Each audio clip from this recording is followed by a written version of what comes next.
Klopp must be wary of Salah's ego as Liverpool prepare for crunch period. Jurgen Klopp may need to be wary of Mohamed Salah's desire to be the star of the show as Liverpool prepare to take on Leicester City on Thursday. The Egyptian has been in flying form for the Reds this season with 16 goals and 9 assists in 20 Premier League appearances and has established himself as one of the best players in the world. However, the winger failed to lead his country to glory at the Africa Cup of Nations, eventually losing 4-2 on penalties in the final of the tournament to Senegal following a 0-0 draw. Salah didn't actually step up to take a penalty on Sunday night as the former Chelsea player was the 5th penalty taker for Egypt, which has drawn criticism. Have your say. Is Danny Murphy right to suggest Mo Salah has an ego? Comment here. Danny Murphy suggested that the forward has an ego because of the winger's desire to be the player who scored the winning penalty rather than taking one of the earlier spot kicks.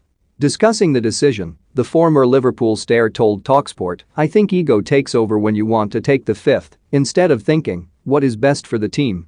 I don't think you should ever take the 5th. I've heard people come on the show who have written books about taking penalties and have done podcasts on taking penalties. None of them have taken penalties in big games and understood it. Practice doesn't make perfect, practice makes permanence, so if you're practicing the right thing, that's fine. But you can't recreate pressure, it is impossible, and you can't recreate what the keeper is going to do." After discussing the goalkeeping techniques of Senegalese shot stopper Edouard Mendy, Murphy concluded, "Ultimately, I think if you go up to take a penalty in a positive frame of mind and you are not worried about repercussions, your best penalty taker shouldn't be 5th, that I do agree on.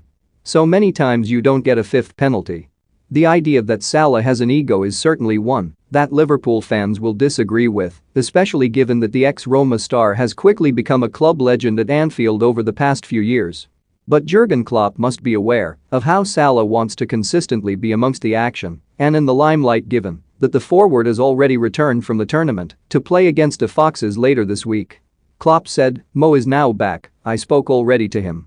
He is very disappointed, of course, but looking forward to all the things coming up here now.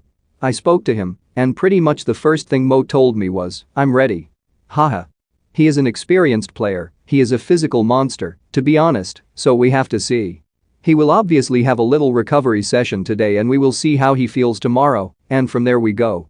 Salah played an almighty 749 minutes of football for Egypt at AFCON and didn't suffer any injuries, so if Klopp was to then start the forward against Leicester, then it could be testing his luck. Liverpool have a very busy few weeks of matches coming up, including a Champions League tie away at Inter Milan and the Carabao Cup final against Chelsea on the horizon too. Klopp must be